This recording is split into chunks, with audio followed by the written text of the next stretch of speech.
Hello. We're going to wait just a couple minutes to give more participants a chance to join our webinar, but thank you all for being here today.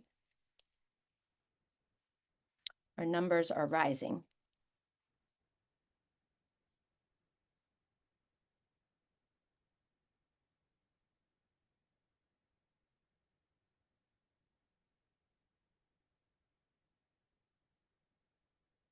Okay, I think we'll go ahead and get started. I'm Joan Ohayon. I'm a program official in the Division of Clinical Research in NINDS, and I'd like to welcome you all here today for the NeuroNEXT Small Business Innovation and Clinical Trials informational webinar.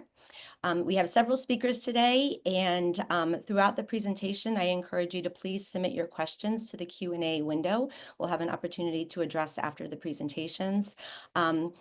Please note that we will post frequently asked questions on the NINDS NeuroNEXT website, along with this presentation and recording. So again, thank you for joining us today. And I would like to start off by welcoming Dr. Clinton Wright, who's the Associate Director for NINDS and the Director of the Division of Clinical Research, who will kick us off today. So thank you. Thanks, Joan. It's a pleasure to be here today and to welcome all of you to the SBIR webinar about NeuroNEXT.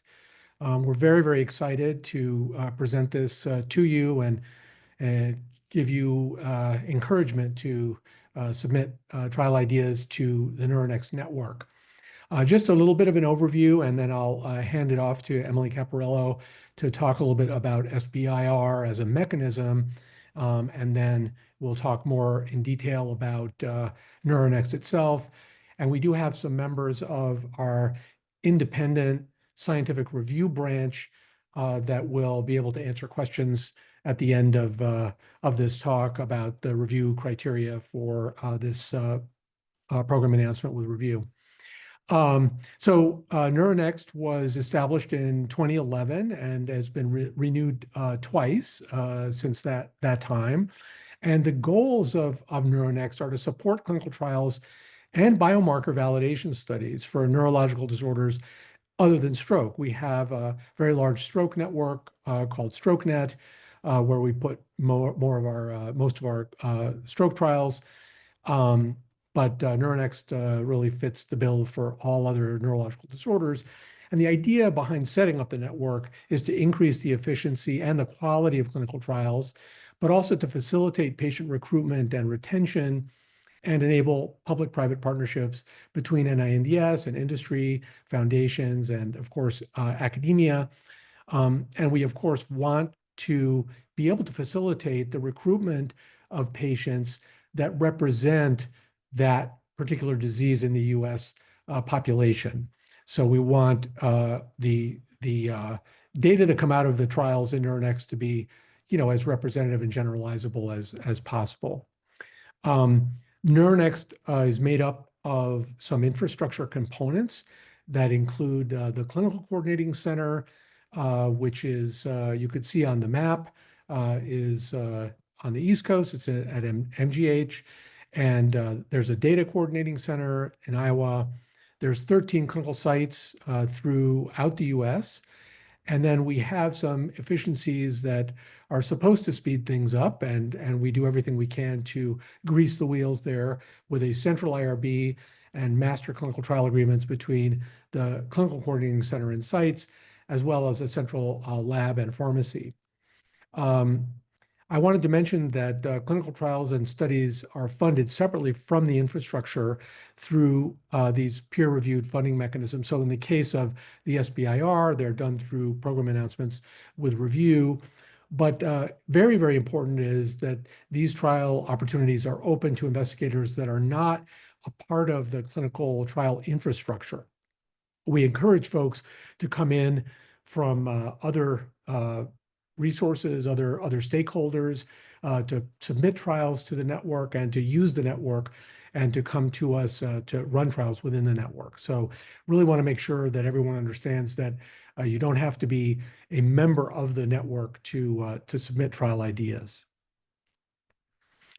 NeuroNEXT has completed numerous clinical trials in a number of different neurological areas, and you can see the target diseases at the bottom that have been the subject of these trials, spanning from all sorts of different neurological categories, neuromuscular disorders, inflammatory disorders, neurodegenerative disorders, glioblastoma, and others. Right now, we have 2 clinical trials currently that are ongoing, one of which is in follow-up, and the other is still recruiting. So we're really excited to keep people coming in with trials and to really get more trials going in the NeuroNEXT network to maximize the efficiencies of funding this network. You can see also that there are a couple of trials that have had pediatric components, and we really encourage folks to come in with pediatric ideas because the NeuroNEXT infrastructure is set up to be able to handle pediatric populations and pediatric trials as well.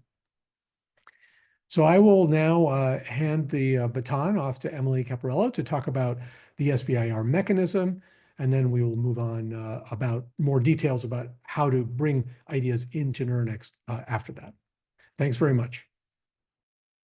Thank you so much. I'm Emily, and I am going to cover some of the background on the SBIR mechanism that is being used for this funding opportunity. SBIR stands for Small Business Innovation Research Program. This is a congressionally mandated program where a certain percentage of NIH funds are allocated to U.S. small businesses. Overall at NIH, this is annually close to $1.4 billion in the small business set aside every year. And NINDS sees about $100 million annually in small business funding. SBIR funding is open to qualified U.S. businesses. This includes that the organization must be organized as a for-profit business. The business must be based in the U.S. It must be a small business defined as 500 or fewer employees, and this does include any affiliate organizations. And the company must have majority U.S. ownership. This is a brief eligibility description, but you can see a lot more detail around eligibility requirements and SBIR policies at seed.nih.gov, which is the NIH-wide small business policy website. There's a few award policies to keep in mind when we are dealing with the SBIR mechanism. One is the work requirement. The majority of funds do need to go to the small business who is applying for the award. Applicants can outsource 33% of the total funding for phase 1 and up to 50% of phase 2. The principal investigator on a small business application must be primarily employed with the applying small business. You can't have a full-time position outside the small business and act as a PI on an SBIR award. We're happy to talk with you about your specific situation and ways we could make an SBIR application work if you are fully employed outside of the small business. Foreign components are looked at closely under SBIR funding. Generally, SBIR awards are not allowed to include any foreign work or any supplies or materials brought in from foreign countries. There are paths for exemption to this policy if the foreign-based work or foreign materials are not available in the U.S. at any cost, and that work or those materials are necessary for the project that's being proposed. One new addition to the SBIR program is the mandated foreign risk assessment. Prior to award, all SBIR applications undergo an assessment for ties to countries of national security risk. You can read more about this policy in the link that's provided. You can also look, you will find it if you Google NIH SBIR foreign risk assessment, and you can find out more about that policy. If you have any questions on that policy, you're welcome to reach out to me and I'll be happy to provide any clarification. Indirect rates. So as a small business, many small businesses do not have indirect rates or F&A rates that are negotiated with the government, as that can be a long and intensive process. By NIH policy, all small business applicants are able to request up to 40% as your indirect rate on SBIR mechanism applications. Another important thing to note is that your application can also include up to 7% of the total cost in the award as what is called the SBIR fee. That is a fee that the small business is essentially charging to the government. And that 7% of funding is very important because there are no restrictions on how those funds can be spent. You can spend those on patent costs, which are often a very expensive cost for early stage companies. You can spend them on business activities. They do not need to be directed to the R&D you're proposing, which direct costs must be directed towards. And then finally, data sharing policies. Under SBIR policy, awardees are not mandated to share data that is developed under grant funding for up to 20 years. I will note that applicants are required to follow and submit a full data sharing and management plan. However, that plan can refer to the special authorities under SBIR to withhold proprietary data. And with that, I'm going to hand over to my colleague to further discuss the U44 funding opportunity for NeuroNEXT. Hello, everyone. Good afternoon and good morning. My name is Sophie Cho. I'm the lead program director for NeuroNEXT program and happy to present the renewal of SBIR U44 Notice of Funding Opportunity. Next slide. So this NOFO, with the background from Clint and Emily, this particular funding opportunity encourages small business applications for phase 2 clinical trials that includes drugs, biologics, surgical therapies or devices, or biomarker validation that requires multi-site clinical studies. The diseases chosen for this study should be based on the NINDS strategic plan and clinical research interests. We encourage all neurological disorders clinical studies to come to NeuroNEXT with an exception of stroke, which will go to StrokeNet for phase 2 and 3 clinical studies, or pain, which will go to EpicNet, which is a separate clinical trial network, or neurological emergencies that will go to Siren network. But otherwise, as you heard from Clint, we accept all pediatric or adult neurological disorders, both rare and common neurological disorders.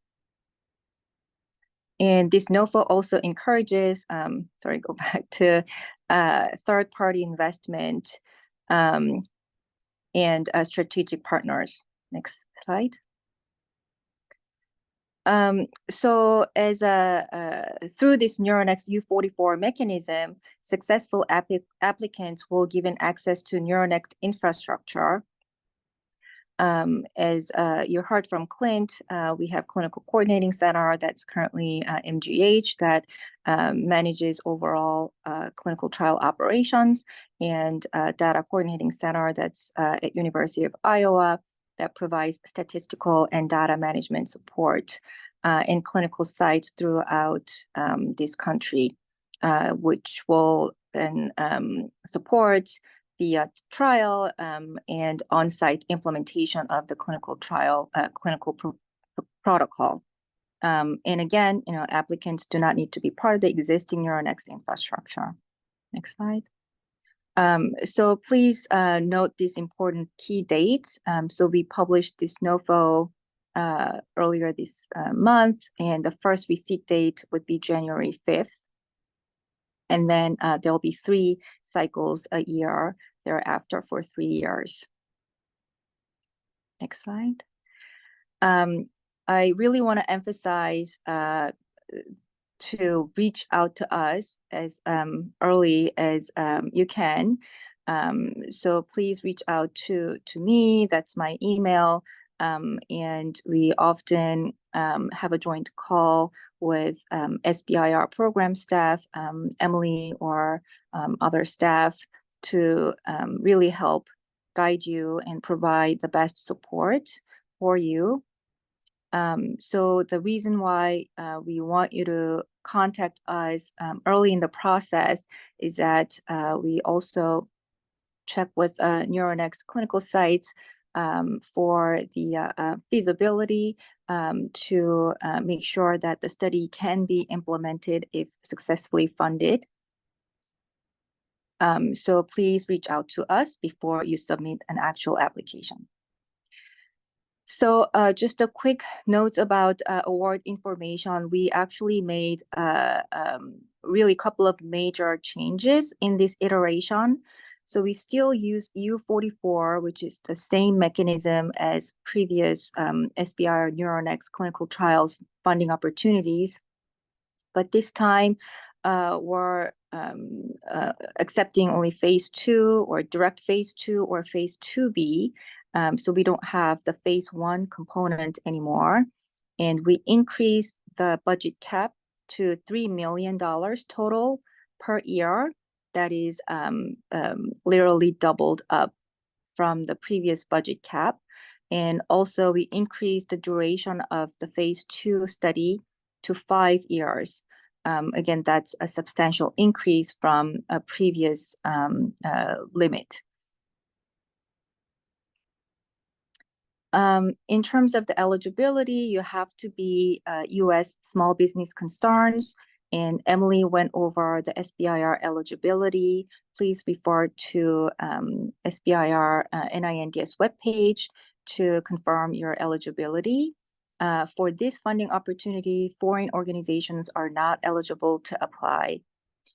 In addition to the SBIR eligibility, there's something called performance benchmark requirements. If your organization had received multiple SBIR awards in the past, there are certain benchmarks that you had to meet in terms of the transition from phase 1 to 2 or from phase 2 to commercialization. And you can read the funding opportunity and related links that are included in the NOFO. So really, this is the meat of the funding opportunity, which is the application and submission information. And it's not enough to stress, I guess, multiple times, it's critical to follow the SBIR STTR Form B instructions in the how to apply application guide. And another important thing to note is that the form will actually change on January 24th. So on or before January 24th, 2025, Form H will be used, and after that, Form I. So there are instructions for both forms on this website. And for SBIR applications, there are certain required other attachments. One of them is SBIR application certification, and you can download the certification form at the SBIR forms webpage. The other attachment that is required specifically for this funding opportunity is SERI plan, SERI, and we'll go to the next slide for more information. So SERI stands for Community Engagement and Research Inclusion Plan, which will be assessed as part of the scientific and technical peer review evaluation. And this plan requires the descriptions of how community engagement strategies and community engaged research will be employed during the planning period of the proposed study. You want to see who are the communities of interest for your study, who are the community partners, if applicable, how you're going to develop partnership and strategy for incorporation of the input, and what will be the success evaluation metrics. So the research plan under the PHS 398 research plan form research strategy is really the main scientific part of this application. So applicants must state concisely the need, rationale, and scientific relevance of the proposed research. And you also must include a description of the potential impact of the proposed research on clinical care. So must is a very strong word. So these are very important. These will be a very important score driving review points. You can describe the prior studies and rationale for development by stating the unmet medical need, a plausible biological mechanism, and also previous non-clinical or early clinical data for the proposed intervention in a certain neurological disease. For the approach, applicants must provide a brief description of their proposed study. Next slide. So under the research plan for this funding opportunity, letters of support is required, which will outline the commitments from third-party investors. As I mentioned earlier, this funding opportunity encourages partnership with third-party investors. And under the other plans, data management sharing plan is required. We can go to next slide. So this is a new policy that was implemented in October 2023. And this policy requires that all applicants planning research funded in whole or in part by NIH have to describe the plan, how the scientific data will be shared at the completion of the study. And as Emily alluded earlier, although SBIR applicants also are required to comply with this policy and describe the plan, the SBIR and STTR recipients have the right to retain data generated during the performance of this SBIR STTR award for up to 20 years after the award date. So this can be referenced in the data management and sharing plan. And next, under the SBIR STTR information form, commercialization plan is a very important part of this form, and all applicants are expected to describe a realistic plan, which will again, address the period beyond SBIR phase 2 or phase 2B, outlining how and when full commercialization can be accomplished. Under this plan, you must provide a concise statement of need and describe the company's approach to attract and retain employees with diverse backgrounds. And we also would like to see detailed and specific finance plan for securing substantial independent third-party investor funds. Now, next required form is PHS, Human Subjects and Clinical Trials Information, because under this NOFO, you're going to conduct clinical studies on human subjects. As part of this information, a study protocol synopsis must be included, and applications must include proposed yearly go, no-go milestones. And if the intervention is a drug, biologic, or device, then applicants must provide documentation from the FDA. If it's going to be IND exempt or IDE exempt studies, the letter has to be attached as part of the documentation. Moving on to review criteria.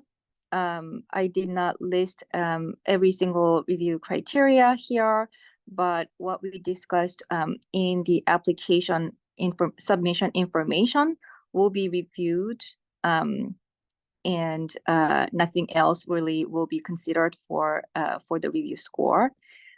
Review criteria are divided into 5 categories. As you can see: significance, investigators, innovation, approach, and environment.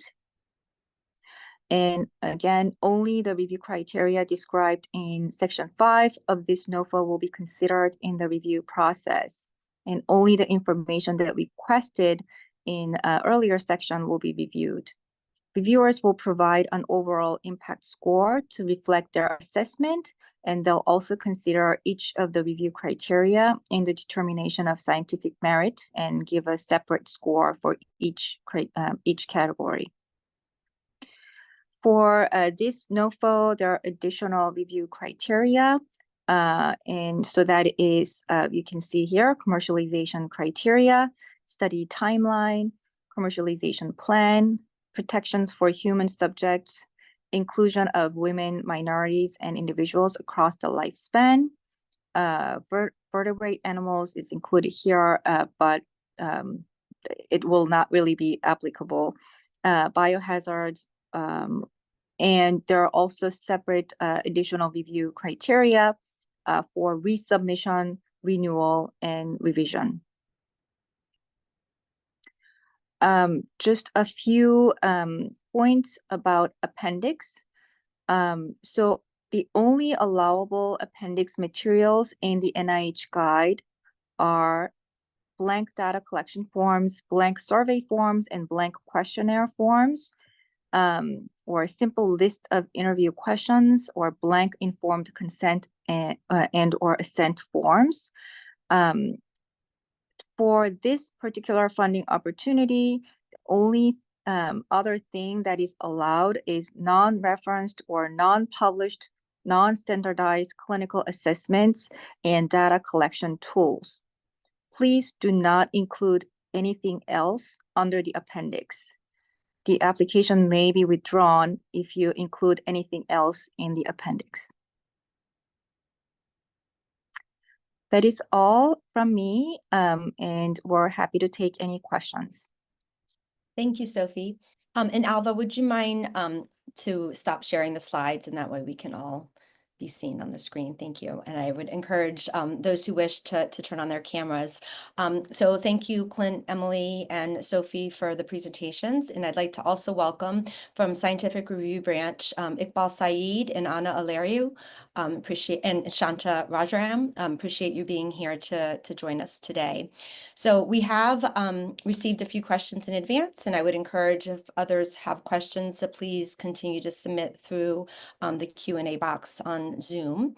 But to kick us off, first question that has come in is, what if the trial cost is larger than $3 million in total per year? How is that handled?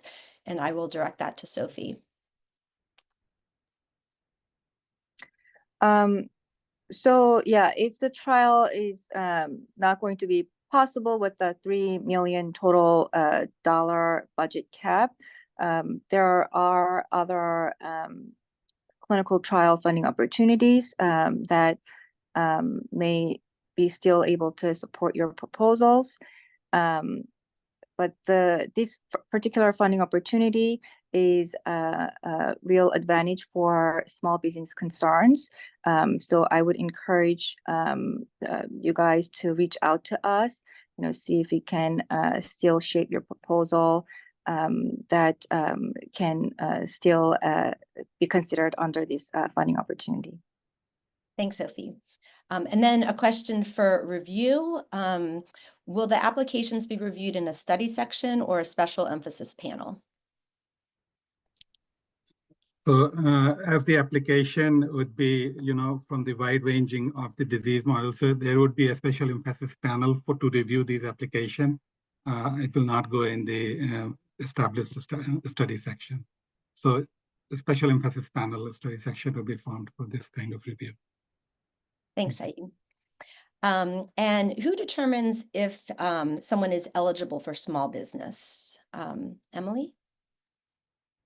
Yeah, it's an important question. So while NIH can provide resources to the applicant to understand the eligibility criteria and address questions on eligibility criteria, ultimately the determination is made by the small business, and the small business must certify their eligibility prior to award. NIH does not make the determination on a small business. If you have questions about your eligibility, I'm happy to discuss those with you and provide guidance. Thank you. And to follow up on that, if a small business meets in terms of size, but not SBIR eligibility, is there an alternative funding opportunity? I don't know, Sophie, if Emily, if one of you want to address.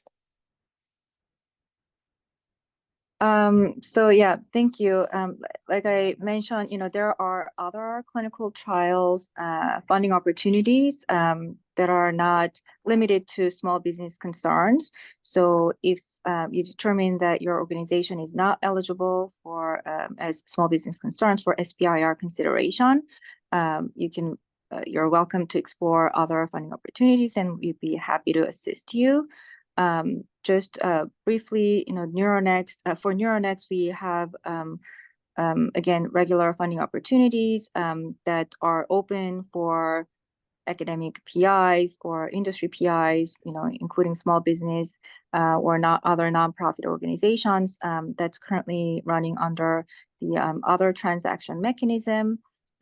It's beyond the scope of today's webinar, but we've done a separate webinar that's actually was recorded and posted on our website. So we encourage you to visit the website to learn more about it.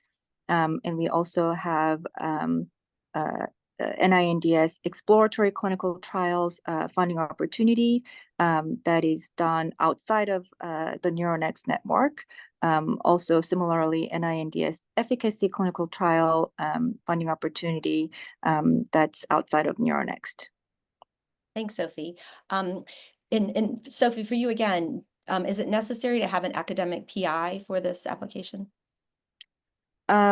It is not required, but many of the applicants do have academic partners to bring a clinical trial proposals, and that we expect that there will be a strong and collaborative team who will bring the proposal to NeuroNEXT.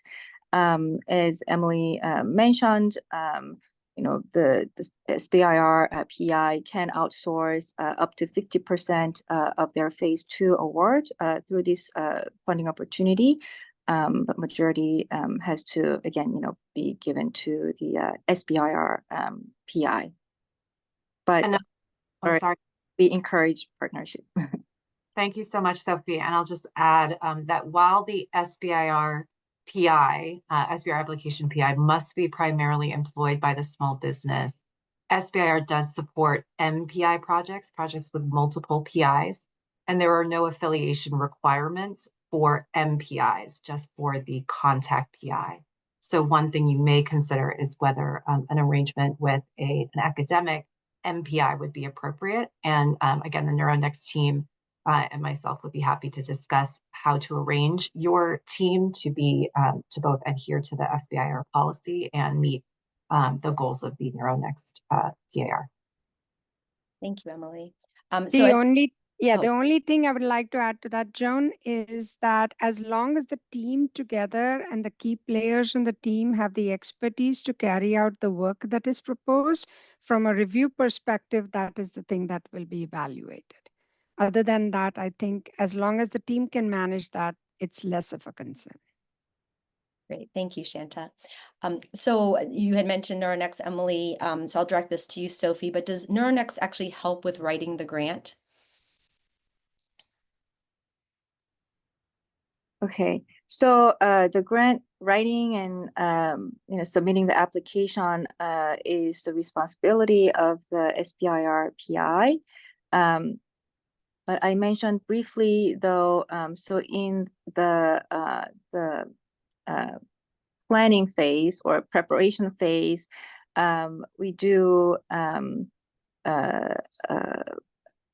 again, do a quick survey with the NeuroNEXT, make sure that NeuroNEXT clinical sites are able to actually, recruit patients for the proposed study of the SBIR that SBIR PI brings on. So we do have that suitability feasibility checkup with the NeuroNEXT, and the SBIR PI can use that opportunity to receive feedback or communicate with the NeuroNEXT coordinating centers and or clinical sites.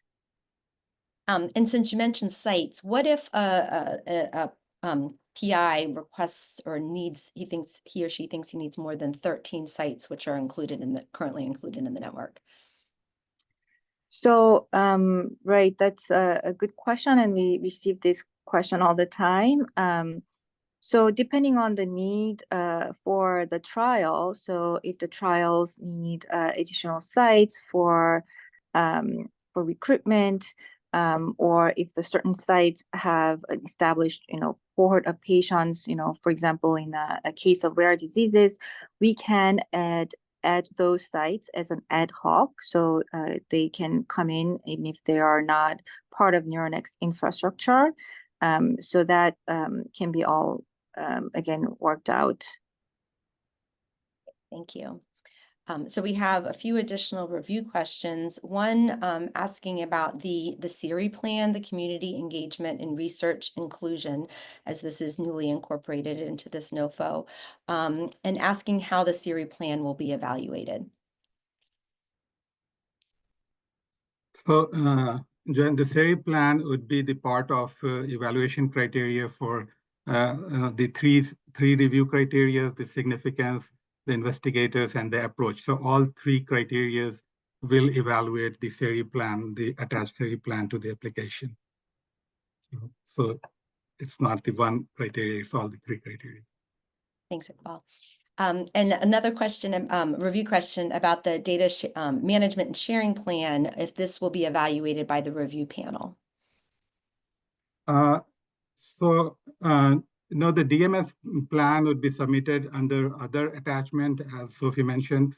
It's no longer as a part of resource sharing plan, but it would be evaluated by the program staff rather than the reviewer. Reviewer will be asked to comment on the DMS plan itself.